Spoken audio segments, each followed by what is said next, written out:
Thank you very much, Dr. Junaid, for the introduction. It's a pleasure to present my talk to this afternoon, and this is going to be different than the previous talks that we presented in the conference, in terms that we, as neonatologists, we really tend to be problem-focused, and we really good at to deal with each problem that comes out our way individually.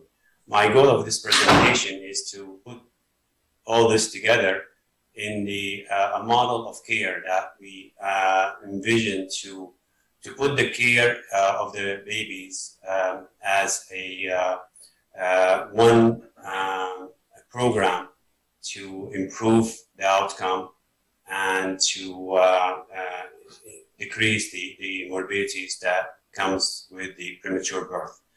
Now, you may know most of the elements of this presentation, and I hope that you do, and you practice this in your hospital. But also, I hope that if there's something that I present here that's going to be beneficial to you, to kind of pay attention to, that would be a great accomplishment from this presentation. So why do we need a new integrated care model? We recognize that we have a improved survival over the years. From days where I was in training about 30 years ago, the survival of 25 weeks was questionable. Now we're talking about survival of 22 weeks, and I'll show you some data about this. And also, Dr. Hamid Hassana will talk about those survivals in today's program. With this improved survival comes a price. The price is increased morbidities. So if we bring new care practice and benefit from research and evidence base to implement those and bring it to the bedside, that would be great things. We do a lot of things that is really not into the evidence base, but I think the more and more we have data, the more that we be informed about our decision to care for those children. So our goal is to improve the short and long-term outcome of these infants and their families. The most important things in the long term is the neurological disabilities. So if we can decrease the neurological disabilities that comes with the premature birth, and then that will be a great accomplishment. Among these, we're talking about cerebral palsy, cognitive impairment, and epilepsy. My focus will be on the premature birth, and especially on the extremely low birth weight infants. But if we implement those strategies, also full-term babies will be benefited from this program. So I'm going to have two sections of this presentation. Is that one of the first one is the short-term goals, and the other one is the long-term goals. So the short-term goals of neonatal care. What's the element of survival? So when we have a baby born at 22, 23 weeks, what's make the difference in the short-term outcome or survival?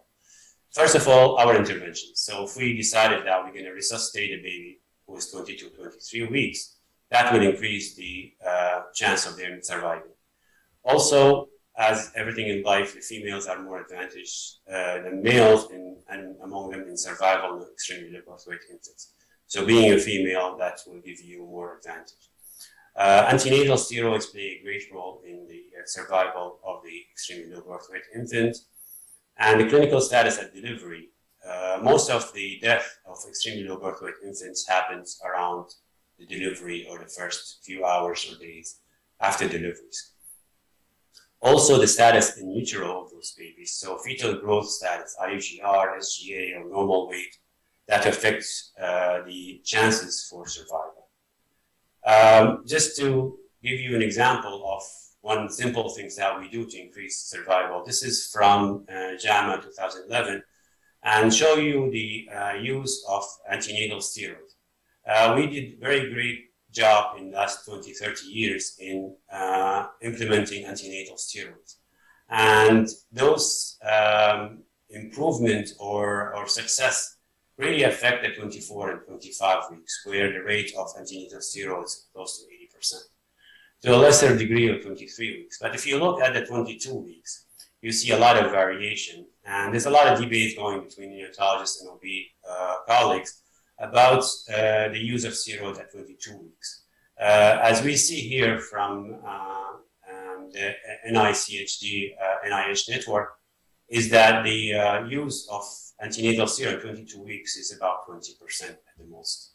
So if this can be improved, that will be increasing the survival. This is from publication in the American Journal of Obstetrics and Gynecology in 2021, which showed the survival of 22 weeks gestation when we are giving proactive treatment. As we see here, it's a very diverse group of patients. And if you look at the total number of patients of 2,226 patients, the pool effect of the survival is about 29%. So 29%, but if you look at the heterogeneity of these group, so in some centers, you see that is about 10% of babies survive, some of them actually 0%, some of them at 10%, some of them are really very good, it goes up to 6 or 7%, or 60 or 70%. So the main, like, if you mix them all together, about 30% of babies born at 22 weeks survive overall in the in the first days of life. Of course, this is not really not all extremely low birth weight infants will have the same survival. The survival will improve when every week passed in utero. So if you look at the 22 weeks in the also in NICHD network that's published in 2017, you see that there's a slight improvement in the survival of 22 weeks, but it's still less than 10%. If you compare it to the 25-weeker, that's up to 80%, between 70 to 80%. So these are a critical period between 22 to 25 weeks that affects really the survival rate tremendously.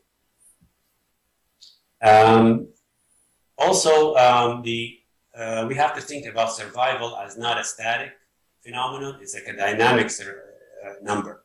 So the survival of 22 weeks at day 0 is completely different than survival of 22 weeks at 1 week or 1 month. If you see from these numbers here, that's also from same publication, 2017, NICHD network, you see that in a day 0, the chance of survival is about 15%. If the baby survived the first week of life, that's chances of survival goes to 45%. That's threefold increase. If you go to 1 month, then that's almost 80%. So that's also a double from the 1 week and 4 times from the day, or more than 4 times from the day 0. So the more we can keep the babies alive in the NICU, the more chances that they will survive the first days of life. Also, that survival is variable between centers. This is from publication in 2019, which show if you compare, for example, the Japanese outcome to the Sweden and the US outcome.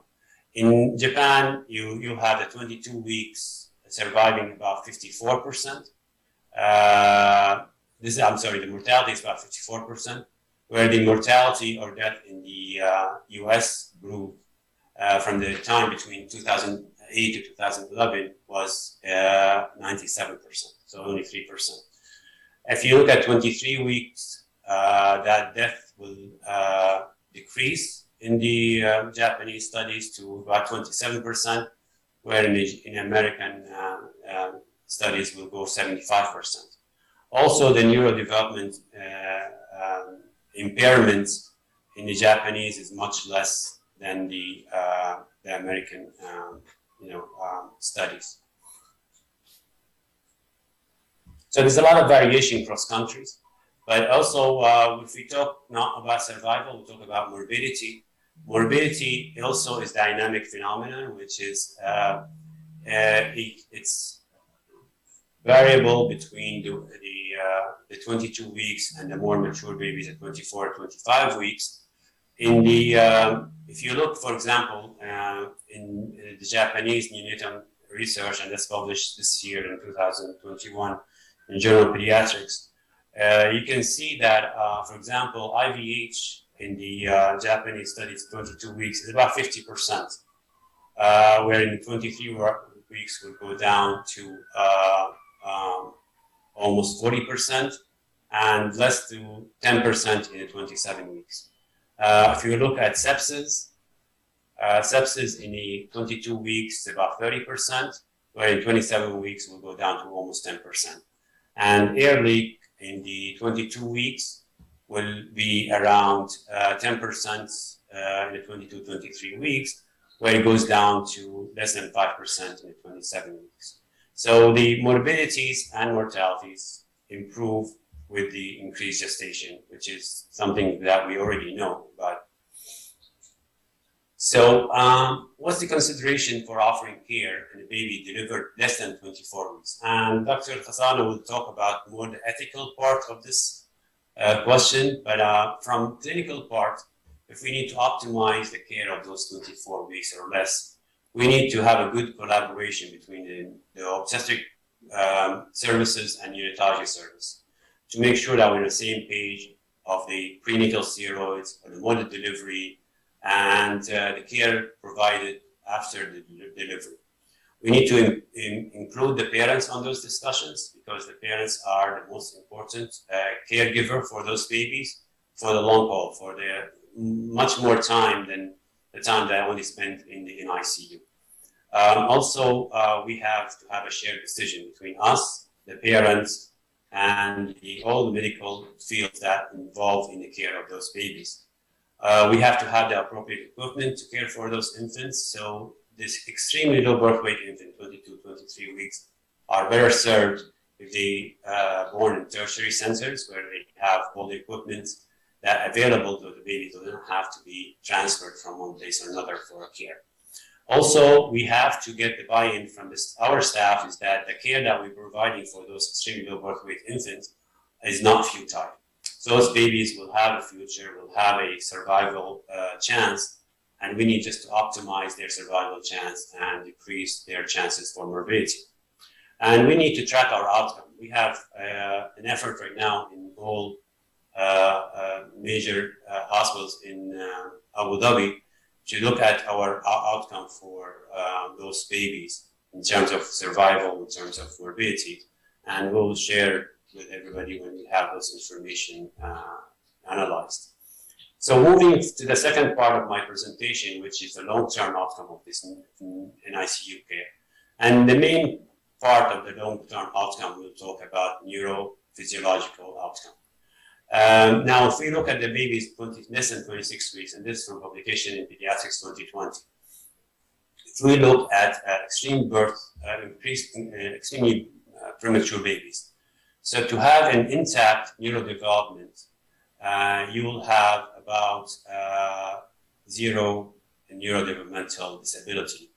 So you see that only 40% of babies, extremely low birth weight infants, will have an intact neurodevelopmental outcome. This also affected term babies, but it's babies, full-term babies will have 80% chance now to have neurodevelopmental impairment.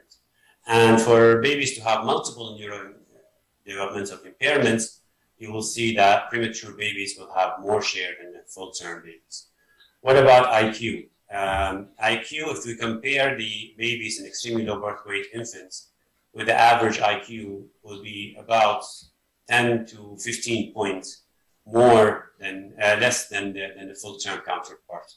So if we aggregate all the IQs at 19 years of age, you will see that extremely low birth weight participants will have a much lesser numbers than the IQ of the term babies. Also, this is from a work of Dr. Wolk in UK, who worked in the IQ at 26 years of age. And he had a cohort of 359 patients. He followed until 26 years of age. And he compared the very low birth weight infants and the extremely low birth weight infants to control. And he found that on every aspect of the IQ test, the premature babies score less. In the full IQ test, in the verbal and the performance IQ. So this is why actually we need to maximize the potential for neuroprotection in newborn born at extremely low birth weight infants. So neuroprotection in ICU, and many units right now are implementing the neuroprotection units, which is maximize the potential for babies to survive without neurodevelopmental impairments. Recognizing that the fact that the babies have a fragile brain with earlier gestation. Now we have to have an effective, consistent neurodevelopmental directed care from the time of birth in order to protect those babies and optimize their development.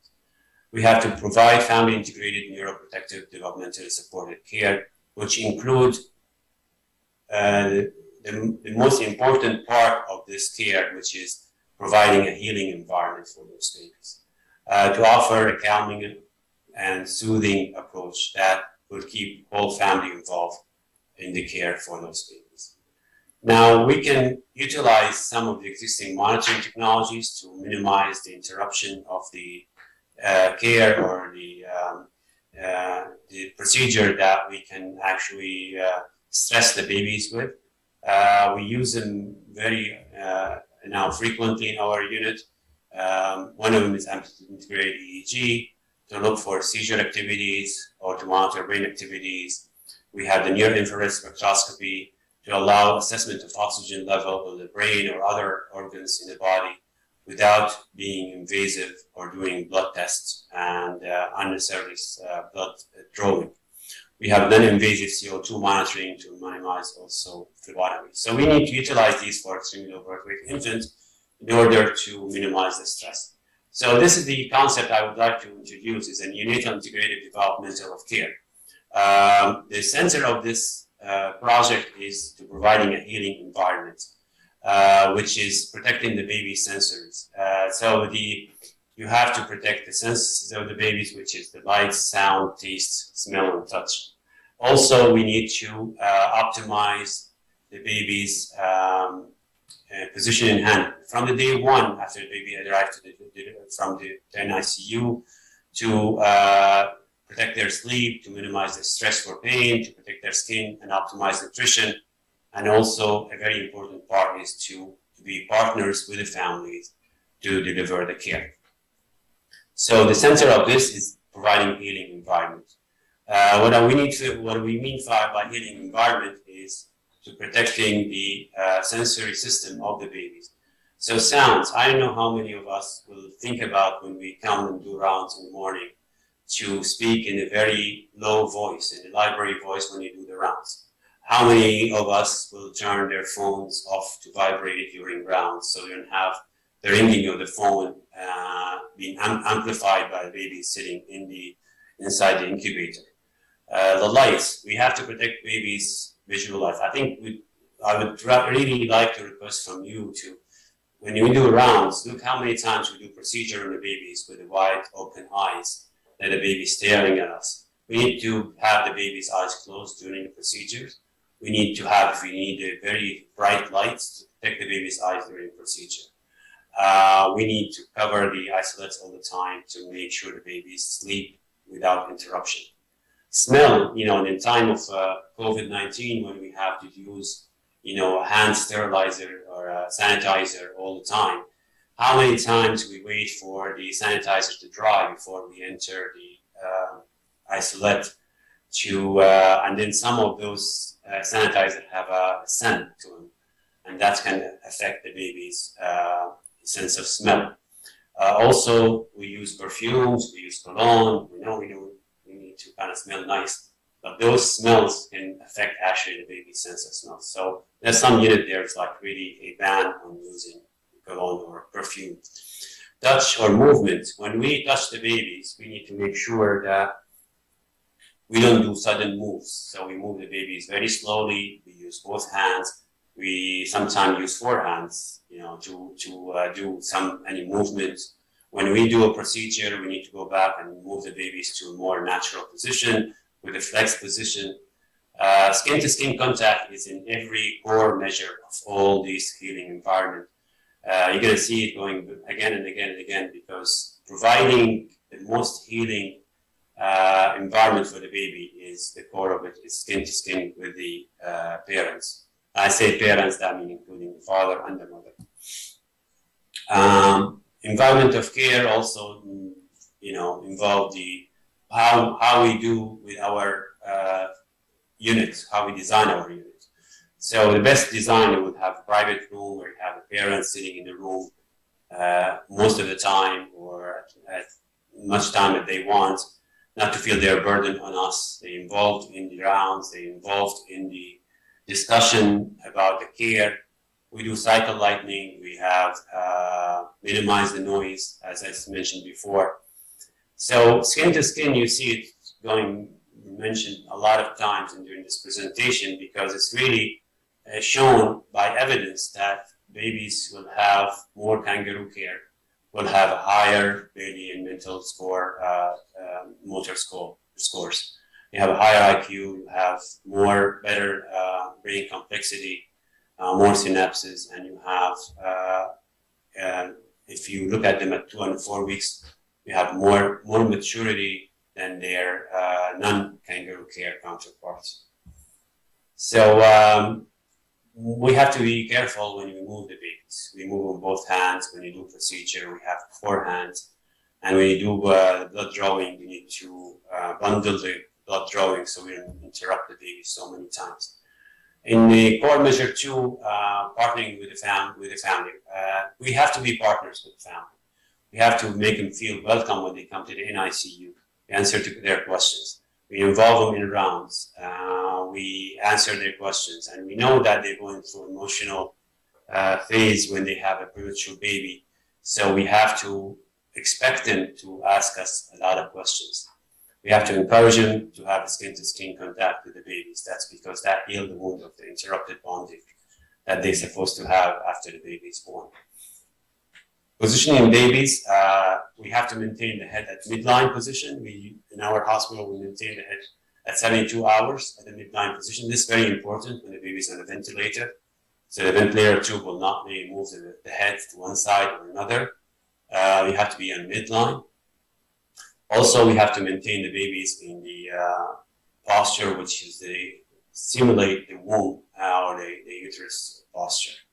In the tucked position, flexed. And when we handle the babies full term, we have to handle them very slowly. No sudden moves. We don't interrupt the baby's sleep if they're sleeping. And we, as much as possible, do skin-to-skin contact with the mother, because that's a natural habitat for all newborn. In the sleep part, we should never waken up the babies from sleep unless it's absolutely necessary. We have to protect sleep status by minimizing the noise and light, as I mentioned before. And skin-to-skin also promotes sleep for those babies. In the core measure 5, it's minimizing the stress circuit. Providing healing environments, no noise, no light, no sudden moves. We use positioning and boundaries to provide babies containment. We don't leave the babies all arm extended, leg extended. We have to contain them, we have to do flex. If we have to do procedure, after we finish the procedure, we have to do the positioning.